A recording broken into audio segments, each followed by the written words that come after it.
Ini memang musimnya ular lagi kawin ya? Jadi sekarang waktunya itu semua pada kawin. 100 betina dikawinkan. 100 betina dikawinkan. 15 juta kali 10, 140. Kali 100, 1,5 M. 1,5 M dikali 4.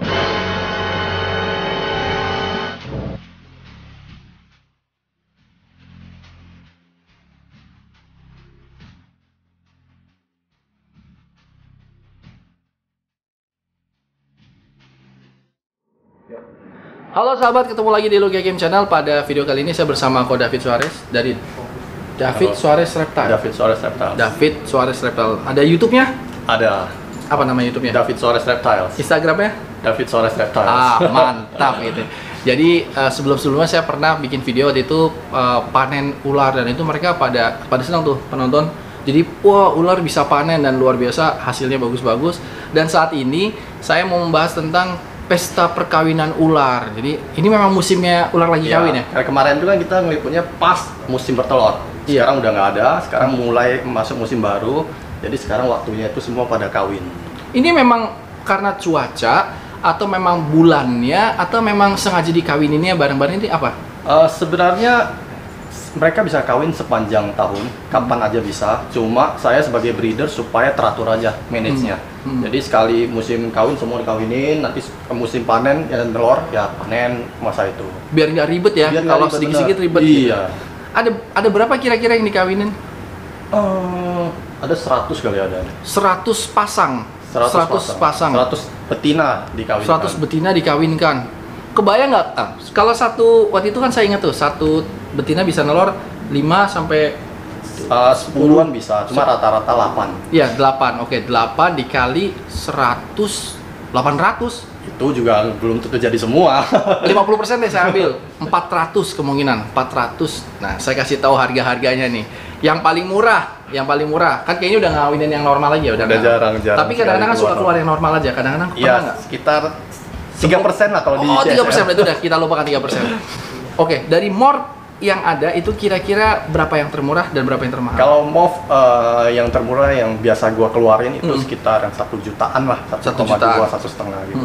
Terus kalau yang andalan-andalan yang sultan-sultan? Yang menengah nih, yang menengah yang biasanya banyak itu yang belasan juta. Kalau yang sultan-sultan itu kan juga kecil size-nya kan, susah bikinnya, itu sekitar ya dapat sekitar 10 sampai 20 ekor lah. Oke, sambil jalan tengah. Taruhlah semuanya di tengah-tengah ya. Jadi 400 ular dengan harga belasan juta. Oke, saya ambil 15 juta aja. 15 juta kali 10, 140. Kali 100, 1,5 M. 1,5 M dikali 4. Berapa tadi? 100 ya, bener ya? Wah, saya juga udah pusing. Itu ya duit banyak. Tapi ini sahabat harus tahu, ini jangan cuma tentang ngomongin duit-duitnya. Bener. Dedikasinya luar biasa. Level kerumitannya dan untuk mencapai level seperti ini kan bukan cuma 3 hari nonton YouTube habis itu mau jadi peternak seperti David Suarez. Wah, nggak bisa. Orang ini udah makan asam garam kira-kira berapa tahun? Saya udah 15 tahun di sini. 15 tahun, dan itu fokus ya, gimana caranya sampai akhirnya ya. Pertama juga gagal. Saya 3 tahun pertama itu gagal, cuma ngelihat mereka kawin, keluar telur juga telurnya rusak segala macam. Itu 3 tahun itu autodidak. Nah, sampai bisa hari ini. Jadi setelah 15 tahun bisa ini capaian-capaiannya. Tapi luar biasa, David Suarez Reptile ini salah satu yang diakui di dunia per ball pythonan ya. Saya bisa lihat sendiri itu kalau misalnya komentar-komentar dari orang-orang yang wah, dedengkot ball python. Kalau di Indonesia setahu sepengetahuan saya ini salah satu yang the best lah gitu loh. Yang lain juga banyak yang bagus-bagus, tapi ini one of the best gitu. Dan ularnya pun level yang paling mahal udah nyampe di level berapa, Pak? Saya udah bikin yang di pasarannya itu udah sampai yang 15.000 US. Jadi itu sekitar 200 juta. Tuh kan udah sekitar 200 jutaan. Plus udah berapa gen nih yang prestasi yang sudah diraih di sini, lahir dari sini? Kalau secara banyaknya gen di dalam satu ekor ular itu ada yang sampai yang 6 gen. Tapi mungkin sampai ada yang 7 gen, tapi gua sendiri belum yakin sampai gua kawinin lagi untuk melihat. Tapi kalau 6 gen udah di tangan? 6 gen udah pasti ada. 6 gen, ini buat yang belum paham, 1 gen itu ibaratnya kayak normalnya 1 gen. Ya. Terus nanti kalau misalnya ada morph 1, gen kedua. Normal itu sebenarnya bukan termasuk gen. Oh belum? Oh malah belum. Jadi kita kalau paling simpelnya ngomongin kayak pastel itu 1 gen. Basic itu 1 gen. pastel, spider, laser itu satu gen. Terus nanti si pastel kawin sama spider, jadi pastel spider itu udah 2 gen. Pastel spider kawin sama laser, jadi pastel spider laser itu jadi 3 gen. Nanti 3 gen kawinin Terus lagi sampai 4 sampai 6. Banyak. Tunggu dulu. Ini kan untuk bikin 1 gen berarti kan dia bikin 2 gen kan berarti si gen yang satu ini tumbuh dewasa usia matang secara seksual, kawin bertelur. Ya. Nah, anak ini jadi 2 gen. Kan nunggu dia gede dulu dong, gede, Bener. dewasa, kawin lagi. Kan dari proses dari telur netes sampai dia bisa kawin itu umur berapa? Kalau betina itu 2 tahun, jantan setahun. Berarti kalau menghasilkan 2 gen minimal 2 tahun. 2 tahun. Kalau kita punya 1 gen dan 1 gen. Kalau udah punya satu gen sama 1 gen berarti 2 tahun. Berarti kalau untuk yang 6 gen kira-kira perlu waktu berapa tahun? 6 gen Dengan dimulai dari yang 1 gen. dimulai dari 1 gen. Iya. 2 berarti 4 baru 6 itu bisa 6 tahun. Nah, itu dia. Jadi untuk menghasilkan yang harganya sekitar 200 juta, itu memang perlu 6 tahun kurang lebih. Itu pun trial and error. Ini kan dengan 6 tahun kan dengan asumsi berhasil terus kan? Ya, berhasil. hoki Ya, kadang-kadang dari perkawinan antara yang 4 gen sama tambah 2 gen itu kan belum tentu juga Yes. anaknya keluarnya jadi yang 6 gen, bisa juga kembali ke yang cuman visualnya jadi yang biasa juga. Karena gitu. itu persentase makin banyak gen kan makin kecil. Jadi kalau kita kawinin yang 1 gen dan 1 gen, itu bikin 2 gen tuh chance-nya tuh 25%. Nah, 1/4. Nanti makin banyak itu bisa jadi 1/4, 1/32. Jadi dari 100 telur itu ada 1 gitu loh istilahnya. Nah, jadi kalau tadi saya di depan ngomong, wah berarti berapa miliar nih, berapa ratus juta, itu kan kita ngomong enak ya. Susahnya kurang lebih begitu. Pasti yang denger juga udah boleh mumet kayak, gimana sih maksudnya? Nah, kurang lebih ya, intinya kalau mau cari ular bagus, bisa langsung hubungin ke David Suarez. Atau misalnya mau cheating tuh gini, beli yang 4 gen sama yang berapa gen, Wah, itu udah colong start tuh istilahnya. Colong start 4 tahun itu. 4 tahun gitu loh. Nah, salah satunya kalau mau dilihat ini yang lagi proses kawin begini. Ini berapa gen sama berapa gen? Kalau ini yang jantannya ini 2 gen, tapi 2 gen resesif. Lavender dan dengan clown ini juga susah bikinnya karena double resesif. Dengan betinanya itu 1 gen, tapi dia bawa gen jantannya lagi. Jadi nanti dia bisa keluar yang warna albino kayak gini. Dari perkawinan ini. Kalau dilihat ini kawinnya mereka emang ngelok ekornya saling ngunci gitu doang.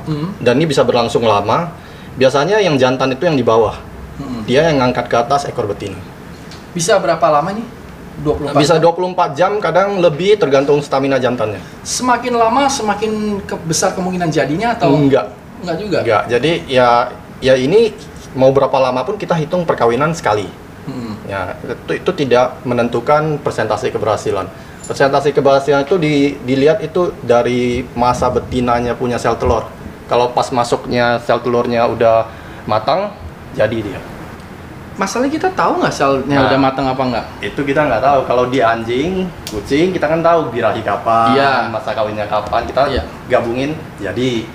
Kalau ular, ya justru itu tantangannya di situ. Kita Ini nggak tahu masa kita- suburnya gitu. Kita bisa kawinin sampai mungkin proses kawin gua ya, proses perkawinan gua dari pertama gua start sampai kemungkinan dia nelor itu rata-rata 6 bulan. Kawinnya 6 bulan gitu loh. Bayang itu walau Coba terus selama 6 bulan akhirnya jadi telur. Itu juga hamil 2 bulan, nelor, masa inkubasi 2 bulan. Jadi total tuh 10 bulan dari pertama kawin sampai keluar anak. udah kayak orang aja, orang kan cuma 9 bulan 10 hari, ini 10 bulan sampai akhirnya jadi dari kawin nyoba netes nelor netes jadi anak tuh hampir 10 bulan. Jadi setahun itu saya ada kerjaan terus. Ya, tapi itulah sebabnya bahwa nggak semua orang bisa berhasil karena biasanya ketekunannya nggak tahan ya. Dedikasi harus Iya. tiap hari ngelihat mereka kan juga bukan hewan yang atraktif kita bisa mainin gitu kan. Kita cuma ngelihat agak lebih pasif lah. Kalau ular itu kita cuma nikmatin polanya, warnanya gitu doang. Lebih display pet daripada kita interaksi seperti anjing dan kucing. Jadi kalau masuk musim kawin begini, itu biasanya kita turunin suhunya biar lebih dingin. Kayak sekarang ini kan AC nyala agak dingin kan di sini kan, dibandingkan dengan kemarin waktu musim netes. Itu beda. Jadi sekarang ini saya lagi dinginin. Lebih dingin itu merangsang mereka untuk kawin. Proses makan apakah tetap terjadi di saat perkawinan ini? Makan pada awal-awal musim malah lahap. Mereka rakus si betinanya karena butuh makan banyak untuk menimbun lemak untuk nanti proses mereka mau bertelur. Jadi mereka kan nanti waktu hamil itu mereka akan mogok makan selama 2 bulan. Jadi untuk nimbun lemak, mereka waktu awal-awal musim kawin itu mereka akan makan lahap sekali. Nanti udah mulai sel telurnya udah mulai terbentuk, mulai deh itu mogok makan mereka.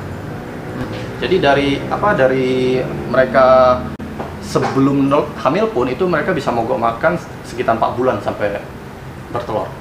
Jadi kalau waktu musim kawin, caranya adalah kalau saya sendiri pribadi itu kan saya setiap hari Senin itu semua makan. Setiap hari Senin makan, nanti Selasa istirahat, Rabu mulai gabungin. Ada yang ngelok, ada yang semua jantan gabungin. Nanti biasanya hari Kamis, nah kayak gini, ada yang ngelok, ada yang enggak, ada yang ngelok, ada yang enggak.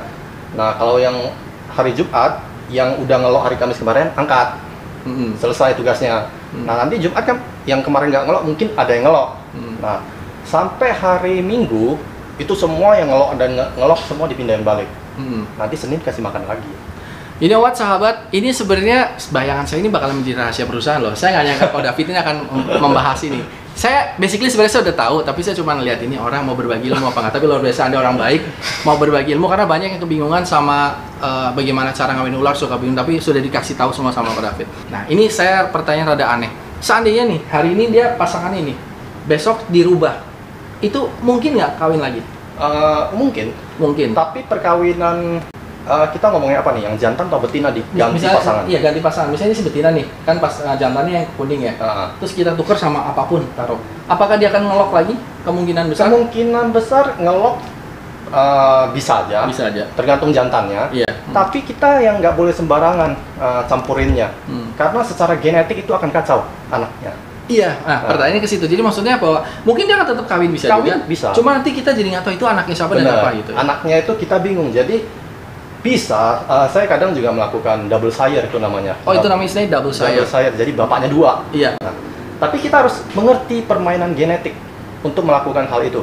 Kalau kita tidak mengerti, asal kawinin, anaknya juga kita bingung, ini bapaknya yang siapa punya gitu. Tapi kalau kita ngerti, kita akan tahu, oh ini anaknya siapa, ini anaknya siapa. Ada nggak sih, jadi ini betina kan 2 gen, si jantan 2 gen, yang ini 2 gen. Itu tiba-tiba berkumpul, jadi nggak mungkin kan sperma itu membuahi satu telur 2 sperma. Nah itu tidak bisa. 2 jantan itu tidak akan bergabung. Iya, jadi akan membuahi telur yang berbeda-beda. Ya.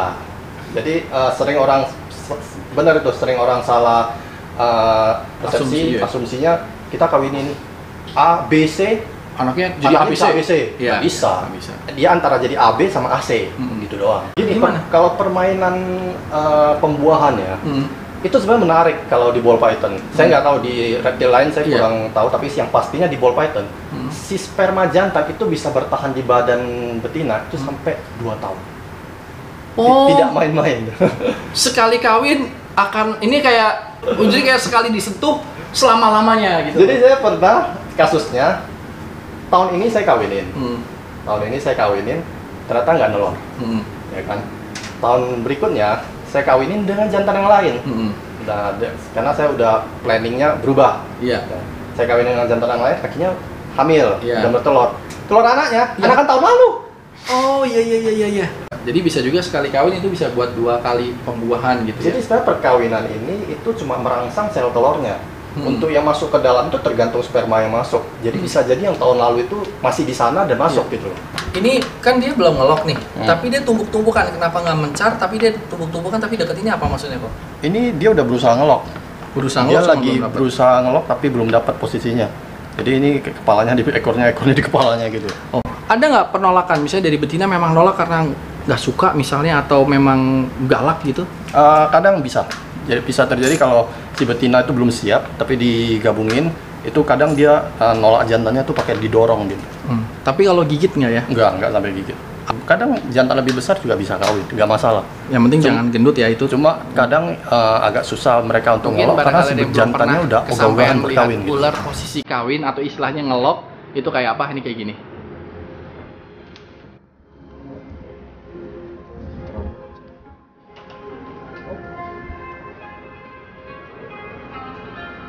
Bagian ekornya